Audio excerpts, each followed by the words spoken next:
Hello friends, today I'll be doing a very honest review of Moto G5S Plus. So I am a happy customer of this phone and I've been using this phone for the last 2 months now, and I would really like to say this is an amazing phone at such a price which is 16,000 rupees.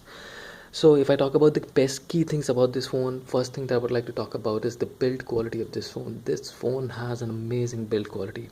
I don't remember how many number of times I've dropped this phone and I've been using this phone without any cover, if you can see also, but then not even a single scratch is there on the phone. So really amazing build quality. Another thing in the terms of build quality is the glass of the camera also.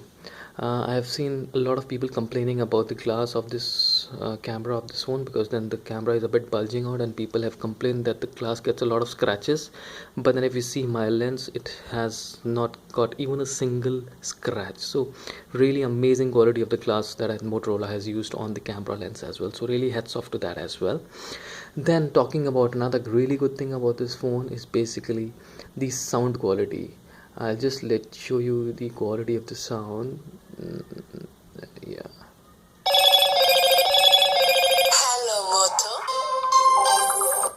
Yeah, so you can see the sound is really loud, really loud. So amazing sound quality also. I've never heard such a loud sound on any of the phones apart from Motorola, and again this Moto G5 Plus has done an amazing job in terms of the sound quality.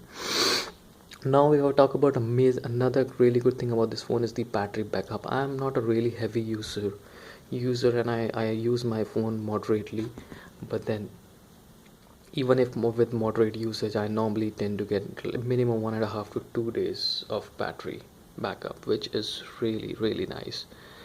So amazing, again a really good work in terms of battery backup as well. But then if you are a heavy user or maybe using games a lot, so I think minimum 1 day is still that you can get from this phone.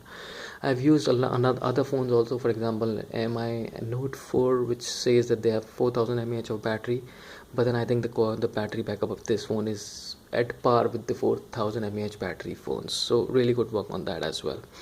Another really good feature about this phone is the turbocharging. So yes, this phone supports turbocharger, and the quality of the charger that you get is really amazing. This phone charges up to 20% in less than 5 minutes. Yes, in 20% in less than 5 minutes, and you can charge the complete phone 100% in less than 1 hour. Yes, I'm not joking, this is really true. And if I compare with the phones that I've been using previously, whether it is iPhone 6 or Samsung S7, I think this charging of this phone is better than those high-end phones as well.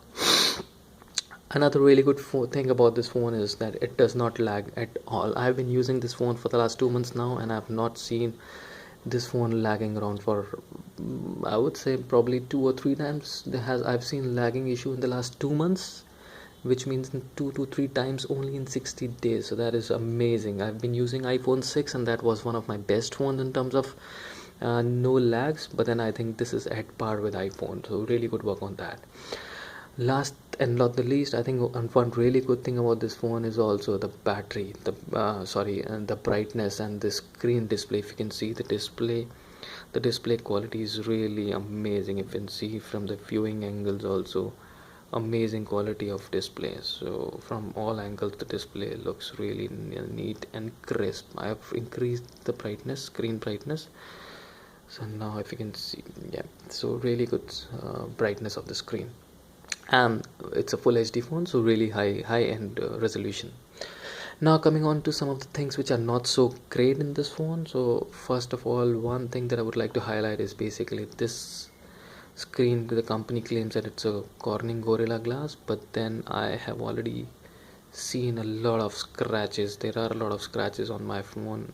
I don't know whether you can see the scratches here or not, but then there are, yes, a lot of, you can see there are a lot of scratches. So I don't know what is the quality of Gorilla Glass that has been used on this phone. Yeah, but then this could have been improved upon. Now another drawback that I would say is the camera. It's just average. It's a very average camera, and I don't know how many of you know that there are two lenses on the camera, but actually only one works at a time. So if you can see that I have put my finger on one of the lenses, but then still there is no impact on the camera. The camera is still the same. So the second camera is used for some different effects, but then yes, only one lens is used when you're taking normal pictures. But then yes, the picture quality is just average. If you can see, it's just average pictures that are coming in, nothing great. Now again, if I talk about another one not so great thing, is about the finger scanner. Yes, if you see it, it opens up quickly, it locks, it unlocks also. But then yeah, if I would rate it, it would be like 8 out of 10, because then it works around 8 times out of 10, which is not that bad also. But then one, if I'm buying a Motorola, I would expect it to work every time.